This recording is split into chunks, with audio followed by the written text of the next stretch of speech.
برادران ملت اسلامی، السلام علیکم ورحمۃ اللہ وبرکاتہ۔ الحمد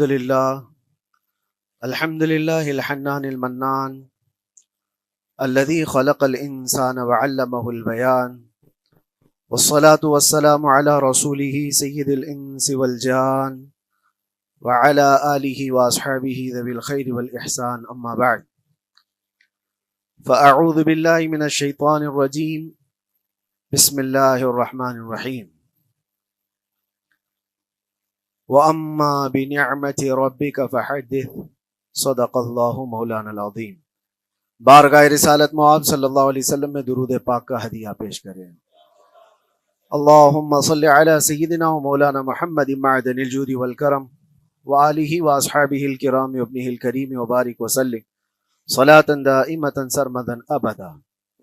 قرآن عظیم میں اللہ رب العزت ارشاد فرماتا ہے، وَقَلِيلٌ مِّنْ عِبَادِيَ الشَّكُورُ، میرے بندوں میں شکر کرنے والے بہت کم ہیں۔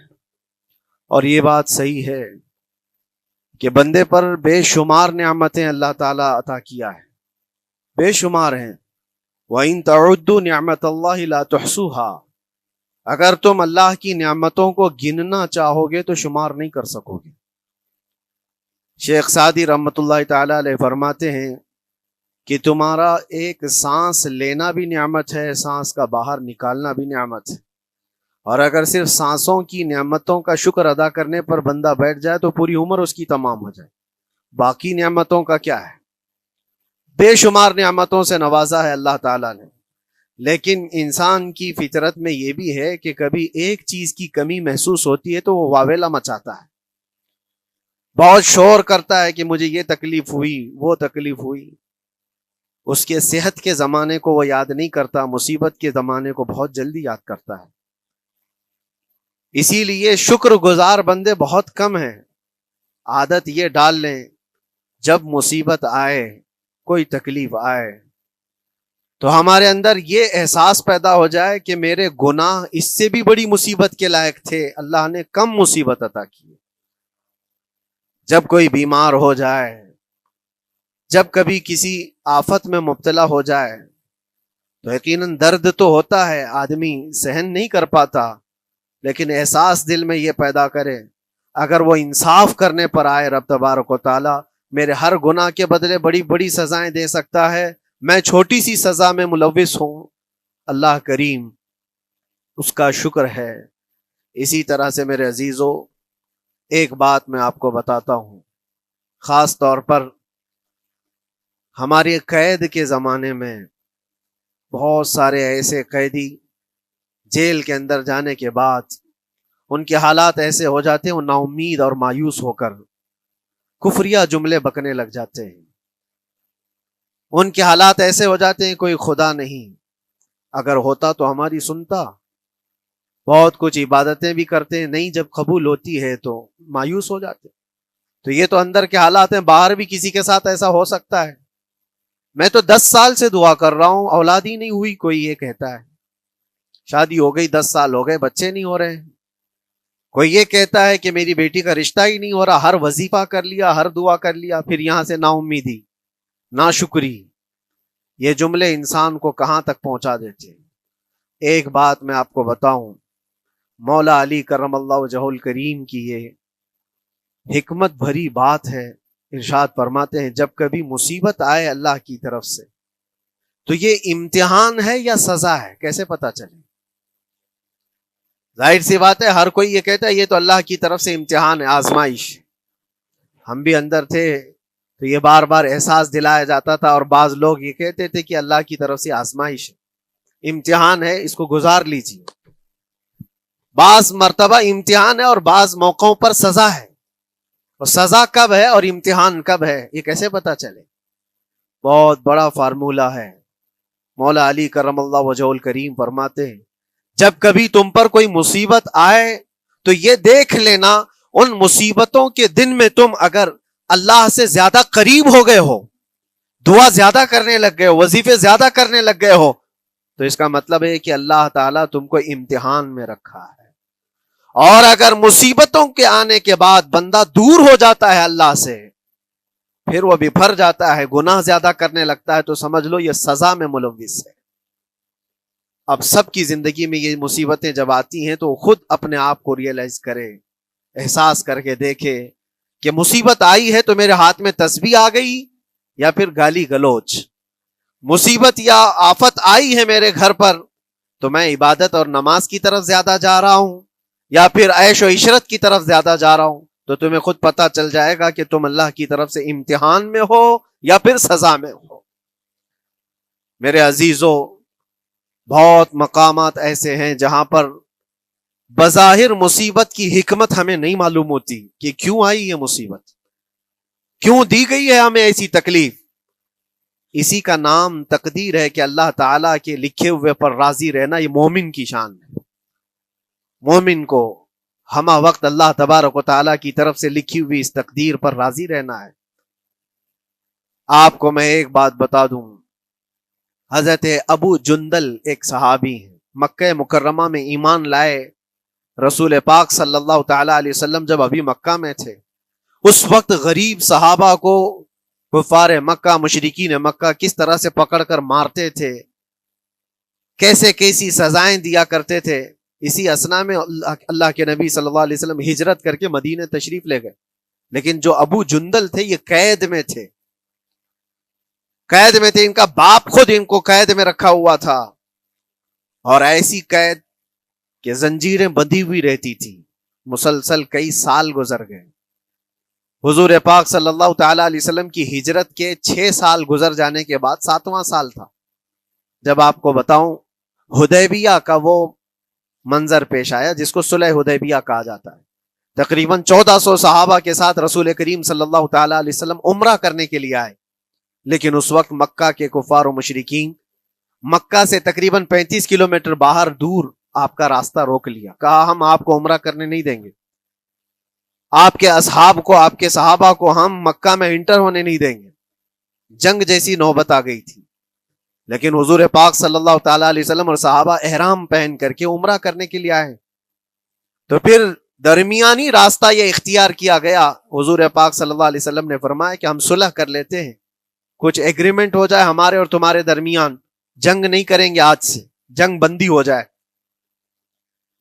تو کفار مکہ اس بات پر راضی ہوئے، اور اس کے بعد صلح، جس کو کہتے ہیں صلح حدیبیہ، یہ بہت مشہور ہے، صلح حدیبیہ ہوئی، اس میں سارے پوائنٹس جو لکھے گئے تھے ایگریمنٹ کے اندر وہ سب مکہ والوں کی حمایت میں زیادہ تھے، دبا کر کے انہوں نے صلح کی تھی اس طرح سے ان کے نظام کے مطابق، یعنی اگر کوئی مکہ سے بھاگ کر مدینے جائے تو انہوں نے ایگریمنٹ میں لکھایا تھا کہ آپ کو وہ شخص ہمیں واپس کرنا پڑے گا، اور اگر مدینے سے کوئی بھاگ کر ہمارے پاس آئے تو ہم اس کو اپنے پاس رکھیں گے، ہم باہر واپس نہیں بھیجیں گے۔ تمہارا کوئی آدمی ہمارے پاس آ گیا بھاگ کر کے، یا ہمارا ہی وہاں رہنے والا کوئی آدمی آ گیا آپ کی امان سے نکل کر کے، تو ہم اس کو اپنے پاس رکھیں گے۔ ایسی بہت ساری شرطیں تھیں، میں کیوں کہہ رہا ہوں یہ بات سن لیجیے۔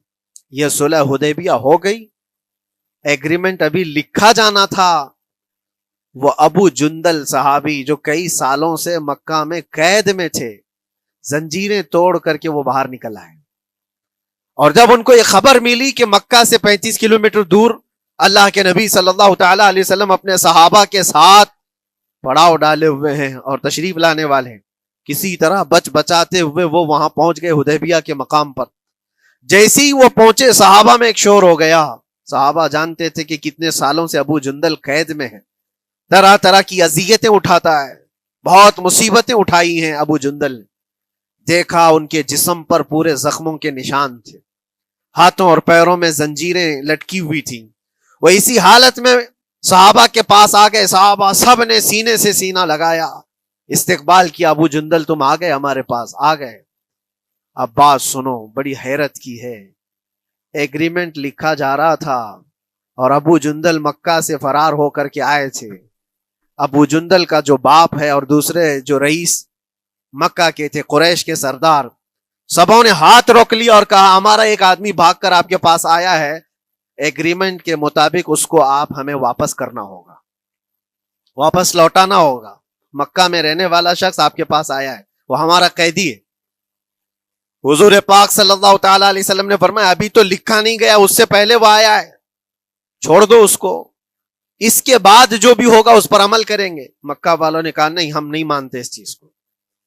حضور پاک صلی اللہ تعالی علیہ وسلم نے یہاں تک فرمایا اس ایک شخص کو میری ضمانت میں دے دو، باقی تمہاری ساری شرطیں منظور کر لی جائیں گی۔ وہ رحمت للعالمین، نبی اکرم صلی اللہ تعالی علیہ وسلم اپنے غلاموں پر رحم کیسے نہ کریں؟ جب ان حالات میں دیکھا ابو جندل کو تو صحابہ بھی حضور کے پاس آئے اور کہا یا رسول اللہ صلی اللہ علیہ وسلم صلح کیوں کر رہے ہیں ان کے ساتھ؟ جنگ کریں گے ہم ان کو، ہم نے بدر میں، احد میں، خندق میں ان کے ساتھ جو مقابلے کی ہمیں تجربہ ہے، ہم ان کے پرخچے اڑا دیں گے، آپ اجازت دیں ہم جنگ کریں گے۔ اللہ کے نبی فرماتے ہیں میں جو دیکھ رہا ہوں وہ تم نہیں دیکھ رہے ہو، اللہ کا حکم نہیں ہے جنگ کرنے کا، صلح ہے۔ صلح ہو گئی، لکھا جا رہا تھا، اور یہ ابو جندل آئے۔ آپ جب حضور پاک صلی اللہ تعالی علیہ وسلم نے فرمایا ٹھیک ہے ایگریمنٹ کے مطابق ابو جندل کو مکہ واپس بھیجنا پڑے گا، اتنا فرمایا تھا حضور نے، ابو جندل دھاڑے مار مار کر رونے لگے اور صحابہ کو جا کر کے اپنے زخم دکھانے لگے کہ دیکھو مجھے واپس بھیجا جا رہا ہے، مجھے واپس بھیجا جا رہا ہے۔ تو صحابہ کے اندر بھی جوش تھا، اپنا آدمی جب کوئی اتنا مظلوم ہو، اتنا مار کھایا ہو، اور پھر واپس انہی ظالموں کے سامنے اس کو بھیجا جانا ہو تو کیا کیفیت ہوگی۔ تو وہ ابو جندل سارے صحابہ کے بیچ میں چھپ چھپاتے ہوئے رو رہے تھے۔ اللہ کے نبی صلی اللہ علیہ وسلم تشریف لائے اور فرمایا ابو جندل میں کہہ رہا ہوں واپس چلے جاؤ، واپس جاؤ، مکہ جاؤ۔ تو انہوں نے کہا یا رسول اللہ صلی اللہ علیہ وسلم ان زخموں کے ساتھ واپس جاؤ؟ اللہ کے نبی صلی اللہ علیہ وسلم نے فرمایا ہاں ابو جندل اللہ کی مرضی یہی ہے، اور اللہ کا نبی وہی کہتا ہے جو اللہ کی مرضی ہوتی ہے۔ یہ میں کہہ رہا ہوں بظاہر تکلیفوں کی حکمت ہمیں معلوم نہیں ہوتی، لیکن ہمیں عمل کرنا چاہیے۔ نبی پاک صلی اللہ تعالی علیہ وسلم کا جب حکم ہوا، ابو جندل انہی زنجیروں کے ساتھ ان کے باپ کے حوالے کر دیے گئے، وہ گھسیٹتے ہوئے لے جا رہا تھا، گھسیٹتے ہوئے واپس انہی قیدیوں کی طرح لے جا رہا تھا۔ سب کی آنکھوں میں آنسو تھے، لیکن حکمت الہی کیا ہے یہ کون جانتا ہے؟ بظاہر اللہ تبارک و تعالیٰ کی طرف سے یہ دی ہوئی آزمائشیں، یہ تکلیفیں، اس کی حکمت وہ بہتر جانتا ہے۔ جب ابو جندل کو واپس کیا گیا ایک سوال اٹھتا ہے میرے عزیزو، یہ میں قید کی حالت میں رہ کر کے ایک شخص نے مجھ سے سوال کیا تھا، آپ تو اللہ کے نبی صلی اللہ تعالی علیہ وسلم کی ناموس کی بات کرتے ہو، حضور کی محبت کی بات کرتے ہو، ان کے عشق کی بات کرتے ہو، اور یہ بھی کہتے ہو کہ نبی پاک صلی اللہ تعالی علیہ وسلم دستگیری کرتے ہیں، اپنے غلاموں کی مدد کرتے ہیں، تو اتنے دنوں سے کیا آپ نے حضور کو نہیں پکارا؟ کیا رسول پاک صلی اللہ تعالی علیہ وسلم سے محبت اور عشق کی بات کے بعد آپ نے بھیک نہیں مانگی؟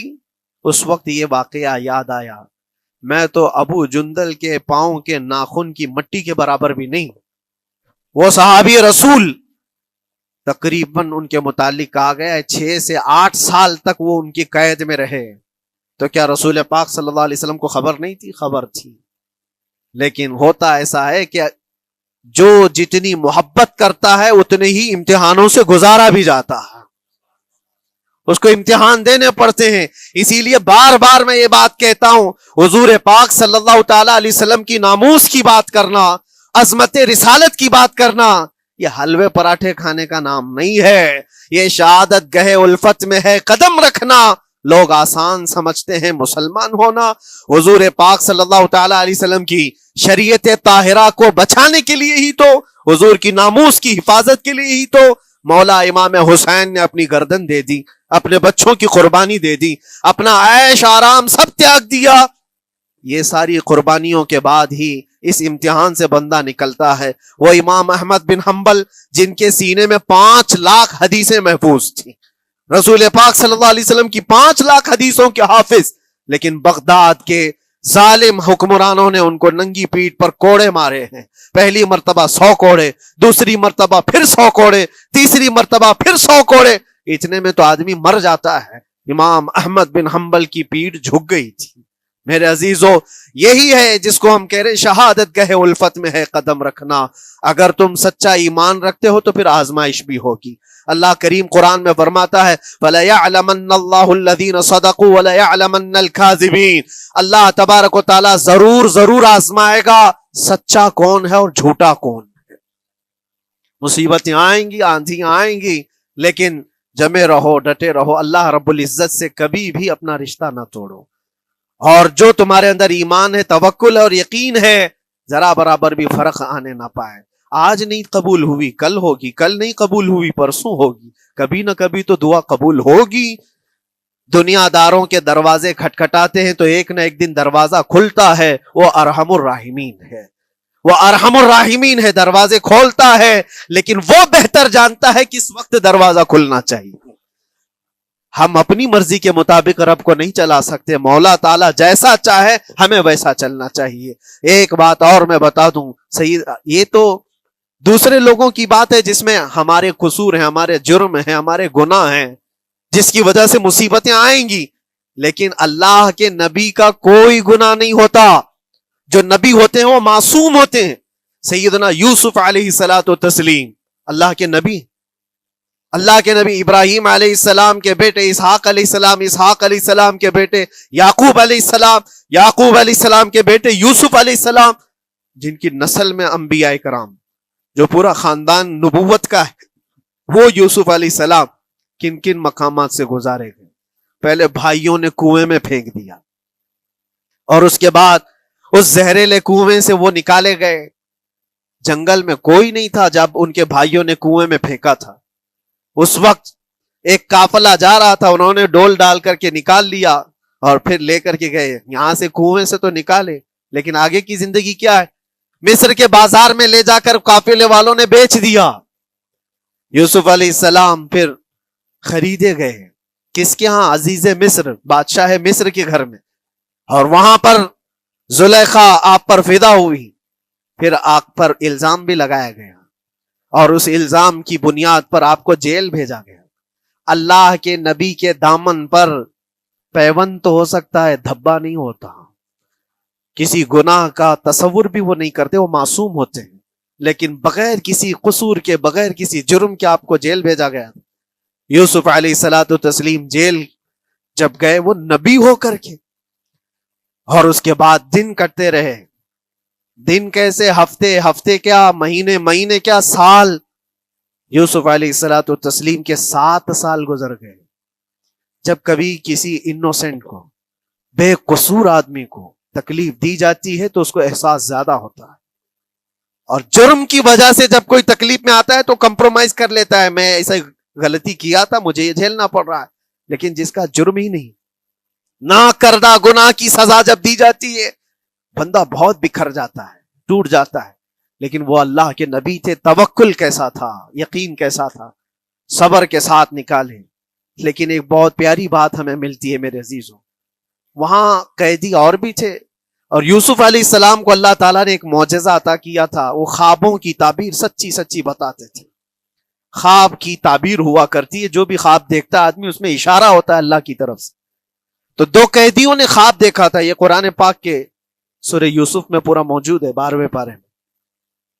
2 قیدیوں نے خواب دیکھا، اپنا اپنا خواب انہوں نے بیان کیا یوسف علیہ السلام کو. ایک قیدی نے دیکھا کہ وہ سر پر روٹیاں رکھ کر کے لے جا رہا ہے اور پرندے نوچ نوچ کر کھا رہے ہیں. دوسرے نے دیکھا کہ وہ انگوروں کو نچوڑ کر کے اس کے رس پی رہا ہے.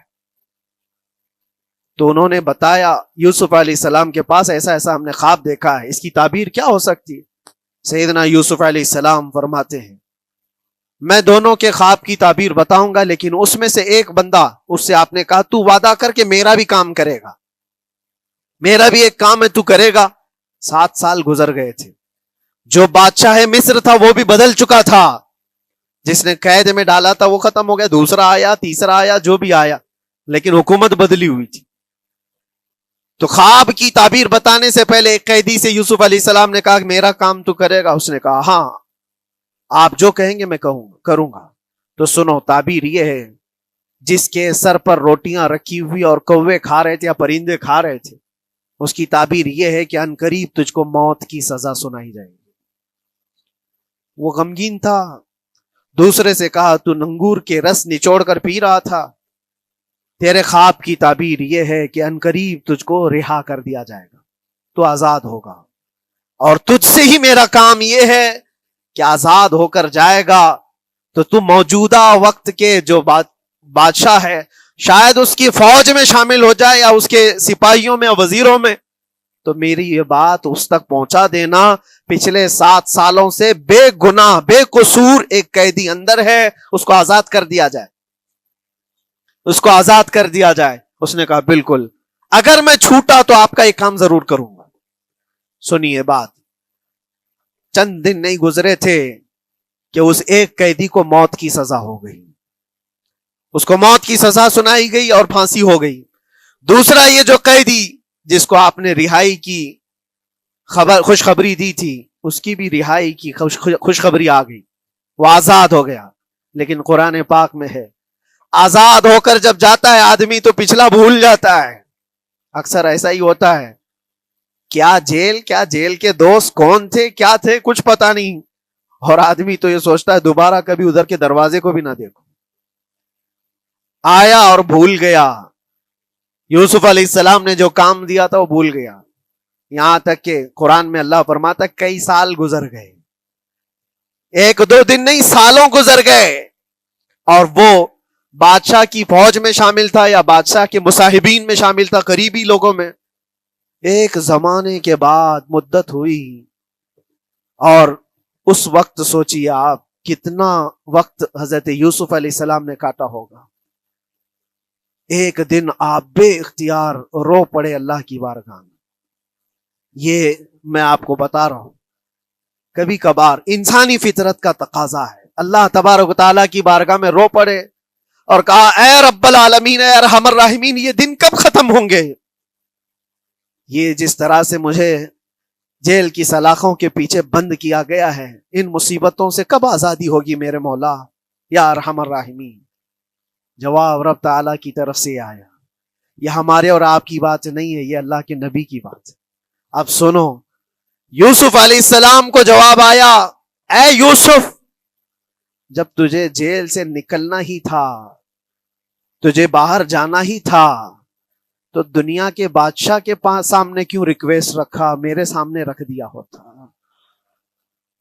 اللہ اکبر، یہ توکل کا اعلیٰ درجہ ہے۔ اتنی مصیبتوں کے بعد بھی تم نے اس سپاہی کو کیوں اپنا قاصد بنا کر بادشاہ کے سامنے بھیجا کہ میری آزادی ہو جائے؟ یوسف علیہ السلام بہت روئے، سجدے میں گر کر کے مولا مجھے معاف کر دے، اور میرے ہر شے کا تو مالک ہے، اب میں زندگی بھر قید میں رہوں یا آزاد رہوں یہ تیری مرضی پر ہے۔ میرے عزیزو، پھر یوسف علیہ السلام کے ساتھ کیا ہوا؟ بادشاہ نے خود ایک خواب دیکھا اور وہ پریشان تھا، خوابوں کی تعبیر کوئی بتا نہیں رہا تھا۔ تب اس قیدی کو چھوٹے ہوئے کو یاد آئی بات کہ جیل میں ایک آدمی ہے جو سچی سچی تعبیر بتاتا ہے۔ پھر اس نے بادشاہ سے کہا ایک قیدی بہت شریف اور صالح ہے، وہ سچی تعبیر بتائے گا، آپ کہے تو میں اس کو لے آؤں، اور اس نے مجھے یہ کہا بھی تھا کہ اس کو آزاد کرنا ہے، آپ کے پاس ریکویسٹ رکھنی ہے کہ وہ بے قصور قید میں ہے۔ بادشاہ نے معلومات حاصل کی اور اس کے بعد پروانہ دے دیا کہ اس قیدی کو آزاد کیا جائے جس کو بے قصور رکھا گیا ہے، اور میرے خواب کی تعبیر بتائی جائے۔ یوسف علیہ الصلوۃ والتسلیم کو لوگ آئے لینے کے لیے۔